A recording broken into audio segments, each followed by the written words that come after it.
The reason we called this meeting was to respond to the letter and concerns from Mr. Wilcox. The format I thought we would put together first was, well, basically first introduce ourselves. I'm Tony Pappas. I'm the Director of Facilities Management here at NIACC. And just want to go around. Brad Johnson, I'm a property owner down the road. Brad Johnson, neighbor of the property of the college. What's your name? Bob will do. Thank you. Rob Wilcoxon, this is my wife Joy, property owner, of course. Paul Platts, Fire Chief. John Fallis, WHKS. Randy Cranberg and Cram. Terry Shoemaker, Dean of Continuing Education here at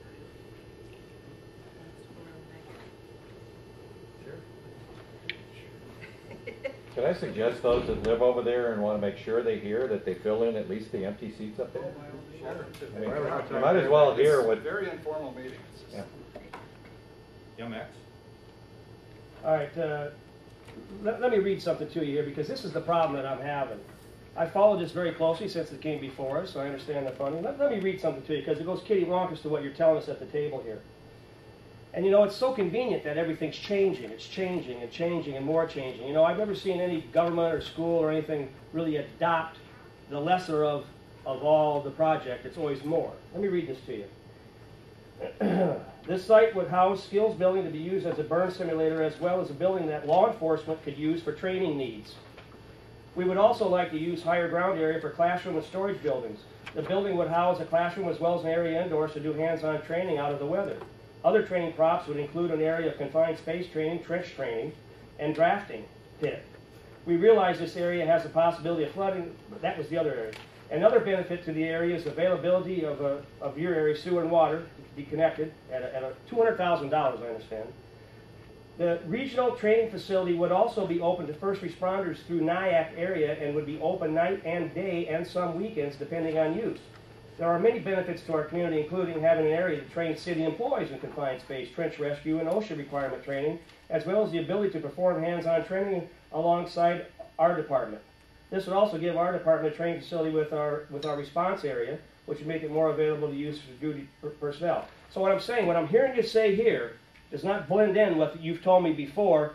You said it'd be probably just daytime. Well, here it says nighttime. Here it says weekends during the week. Really, it's.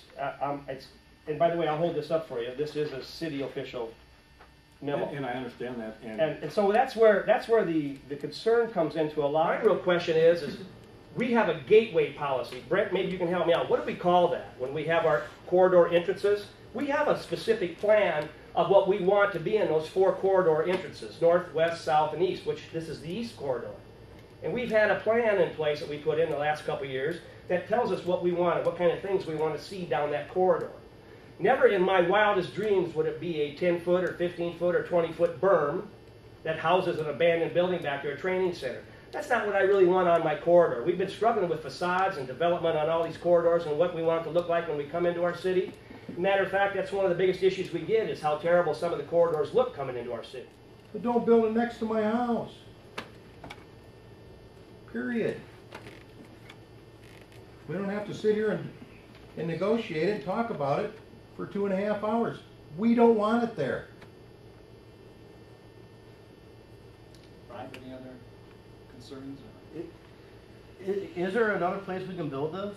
I mean, I'm all for the project too, but when I listen to council members and all this other additional stuff, the police works using it. I didn't even know about that. I'm sure they're going to want to use it at nighttime, all that other added stuff. Is it possible?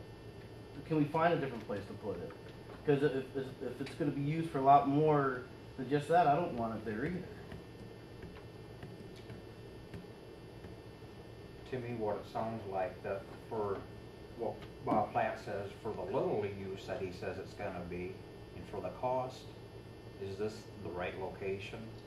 I know there's a section of land that you have right off of College Drive where you take your left-hand turn to go back to the farm. It's a nice flat level ground. There's already parking up there. You're off of the main corridor like Mr. Weaver said. You have access to city sewer and water right there. You don't have that added expense.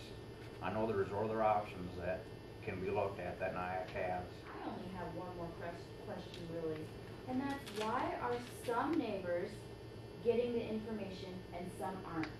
We still haven't received the letter from Deb Durr that other people have gotten, and nobody has been recontacted by you, Mr. Platts.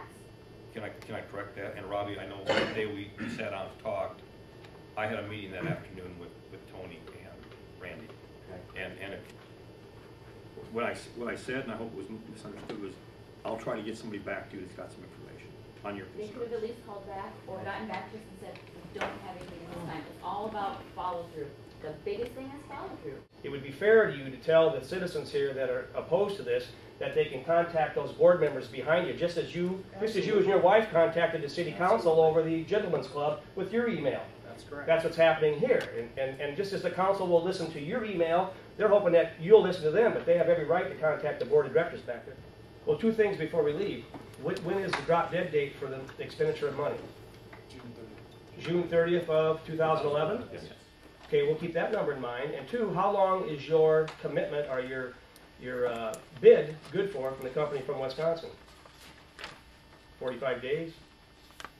It is, let's see, December 10th. December 10th. December 10th. So that's sort of another drop dead, because it takes a process to bid again if that day would pass. Yeah. So I hope you take into consideration of finding another location on your property. I would be more than happy, and the council would, along with Administrator Trout, to look for another location too. Matter of fact, how many acres do you need so we all know that? I mean, if we wanted an entire training center like we said. Well, no, before- you just said you want one built. Now it's an entire, okay, what's the entire? Well, originally our intent was to hopefully have 15 to 20 acres. Okay, and you know what? I think you should have 15 to 20 acres, because when we need you, we need you. This isn't about bashing NIACC. This isn't about bashing the fire department. What this is about is you struck a nerve.